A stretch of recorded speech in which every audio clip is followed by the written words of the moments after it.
Hello and welcome to Basics for Gamers presents The Basics of Combat Part 7, Death. In the previous parts of this series, we discussed how combat is structured, what actions are available, the rules behind attacking and defending, as well as recovering from battle. And in this video, we're going to conclude the series by examining one of the possible consequences of combat, player death. What happens when a creature is reduced to 0 hit points may vary due to the needs of the game's narrative, but generally speaking, the creature will either fall unconscious or die. First, check if the creature suffers an instant death. If the attack that dropped the creature is massive enough that it deals an amount of damage equal to the target's current hit point value plus their maximum hit point value, they instantly die. No saving throws required. This is illustrated with an example from the player's handbook. A cleric with a maximum hit point value of 12 currently has 6 hit points left. If a single attack deals at least 18 points of damage, the cleric's 6 current hit points plus their maximum hit point value of 12, the cleric will instantly die. Note that there is no mechanic for negative hit points in 5th edition. A character either has some hit points or they have 0 hit points. So if this cleric had been hit with an attack that dealt 17 points of damage, they would not be left with negative 11 hit points. They would have 0 hit points. And this is hopefully a very rare occurrence for players, so let's talk about what happens if the attack that drops a character to 0 hit points is not enough to instantly kill them. In these situations, the character is knocked unconscious. An unconscious creature is incapacitated, meaning they cannot take any actions, no bonus actions, no reactions. They cannot move or speak. They are unaware of their surroundings. They drop whatever it was that they were holding in their hands, and they fall prone. They automatically fail any strength and dexterity saving throws. Attack rolls against them have advantage, and any attack made against them within 5 feet automatically becomes a critical hit and deals critical damage. In addition to being unconscious, anytime a character starts their turn with 0 hit points, they must make a death saving throw to determine if they're able to hold on to life or if they drift away. This is a flat saving throw. It's not tied to any ability score, it's not tied to constitution. It is just a straight 1d20 roll with no ability modifier. The DC for death saving throws is 10, so on a roll of 10 or higher you succeed, and on a roll less than 10 you fail. The character keeps making death saving throws every turn until they either have 3 successes or 3 failures, and these do not need to be consecutive successes or consecutive failures. When a death saving throw is a natural 1, the character suffers 2 failures, and when a death saving throw is a natural 20, they gain 1 hit point. Anytime a dying creature regains any hit points from any means, they are no longer dying. They instantly regain consciousness and may take their actions and movement as usual, however they begin the turn prone and not holding any items. If they regain 1 hit point from rolling 20 on a death saving throw, then they can immediately take their full turn. Also note that temporary hit points do not count for the purposes of saving a dying creature. They can be used to soak additional damage targeting that dying creature, but will not revive them or prevent them from making death saving throws on their turn. If the character takes any additional damage while they are at 0 hit points, they suffer 1 additional death saving throw failure. If the attack that hit them while at 0 hit points deals critical damage, it counts as 2 failures. And if any attack deals damage equal to the character's hit point maximum, they instantly die. They also die if they receive a 3rd death saving throw failure. When a character earns their 3rd success, they stabilize. A stable character is no longer in danger of dying. They cease making death saving throws on their turn, but remain unconscious and at 0 hit points.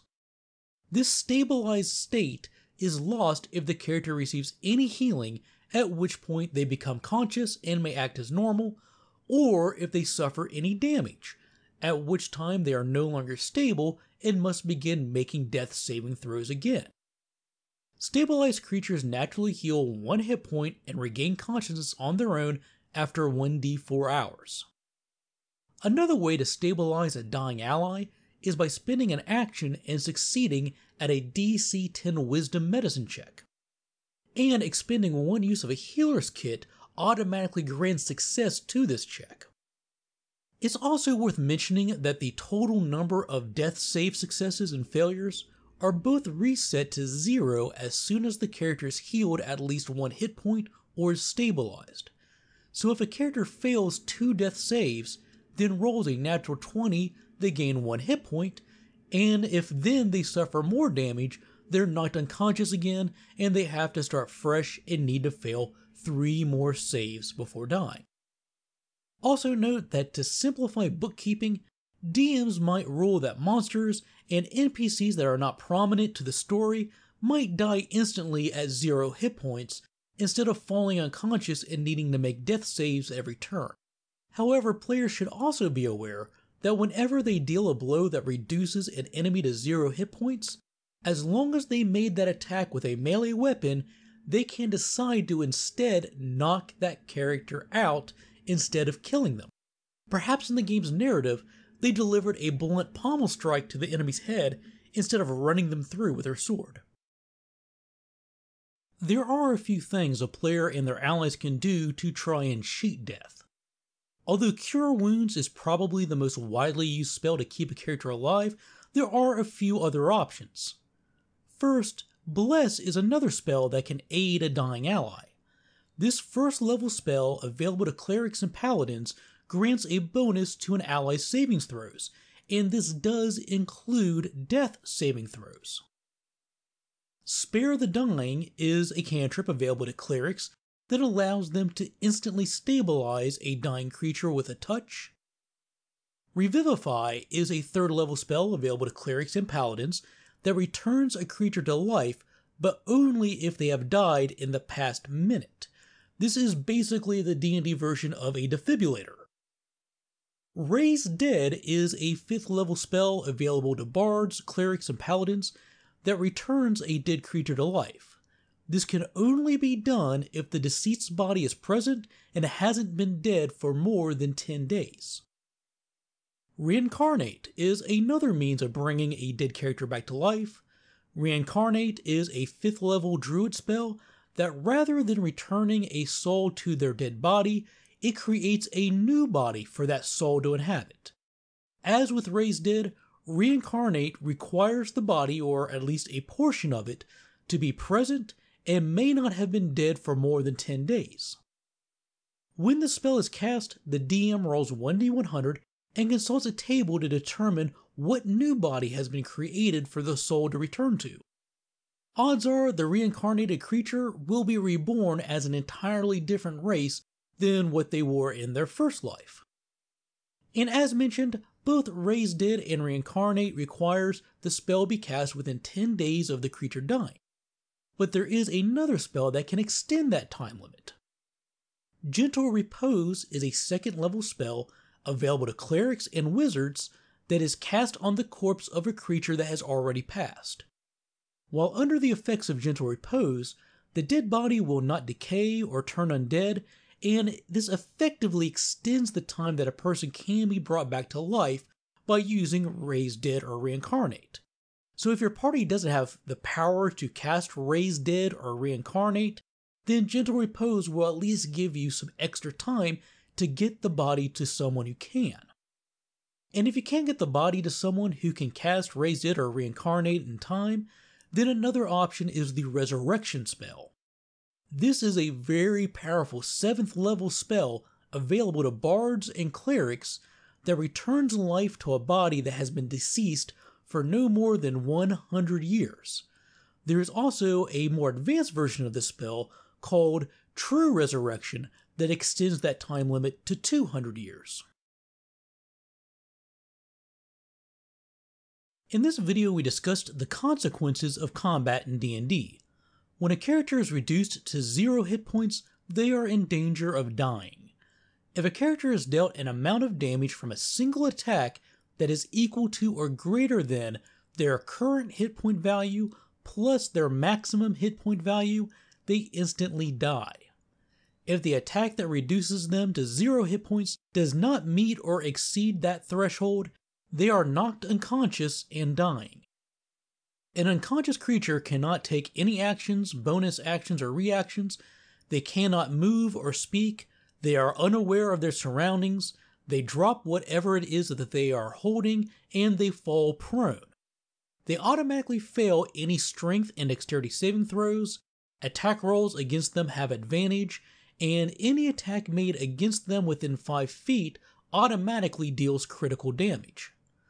When a character starts their turn with 0 hit points, they must make a death saving throw. This is a special savings throw that's not tied to any ability. It's just a straight 1d20. On a 10 or higher, the character earns a success. Otherwise, they receive 1 failure. If they suffer any damage while in this state, they receive another failure towards their death saving throws.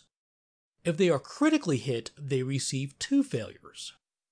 They also receive 2 failures if they roll a natural 1 on a death savings throw, and if they roll a natural 20, they receive 1 hit point and instantly regain consciousness. If the character receives 3 failures before they have 3 successes, they die. If they get 3 successes before 3 failures, they stabilize. A stable creature is still unconscious, but is no longer in danger of dying. They still have 0 hit points, but no longer roll death saving throws at the start of every turn. They remain in this state until they gain hit points or suffer damage, in which case their totals for successes and failures are reset to 0 and they begin making death saving throws every turn again. If left alone, a stable character will gain 1 hit point on their own and return to consciousness after 1d4 hours. Some ways to aid a dying character are to stabilize them with a DC 10 Wisdom Medicine check. Using a healer's kit will automatically succeed this check. The Bless spell can grant a bonus to a dying character's death saving throws. Clerics can cast Spare the Dying to stabilize a dying character. Revivify can be cast to revive a person who has been dead for less than 1 minute. The Raise Dead spell can return life to a corpse that is less than 10 days old. Reincarnate can be cast to create a new body for the recently deceased. Gentle Repose can be cast to essentially pause the 10-day time limits that are imposed by Raise Dead and Reincarnate, so more time is available to get the dead character to someone who can revive them. And Resurrection is a powerful spell that can return life to a body that has been deceased for up to 100 years. True Resurrection can be cast to revive a person who has been dead for up to 200 years. Beyond that, a Wish spell might be your only option to revive a dead ally. With that, we'll bring this video to a close. If you found this video helpful, please give us a like, and don't forget to click that subscribe button and the bell so you never miss out on our future videos. Leave us a comment letting us know what topics you'd like to see covered in our future videos, and we can always be reached through our Twitter and Facebook pages too. If you'd like to use some of the maps that we feature in our videos in your own games, you can find them at Maps of Mastery. A link to that store can be found in the description. Thanks for watching, take care, and we'll see you soon with more basics for your favorite tabletop games.